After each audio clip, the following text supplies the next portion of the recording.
Hello, in this video I'm gonna show you how you can pair Fresh N Rebel Clam with any Android phone or tablet.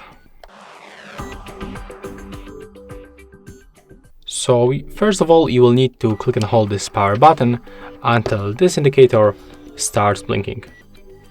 Just like that. Right now you have to simply go to the Bluetooth settings on your phone, so we can open the settings. For example, you have to open connected devices, click to pair new device, and right now you have to wait for the available devices. As you can see, in my case they appears on the list, so I'm gonna click once, accept the pairing, and as you can see, right now we are successfully connected. And that's all for this video. Hope you like it.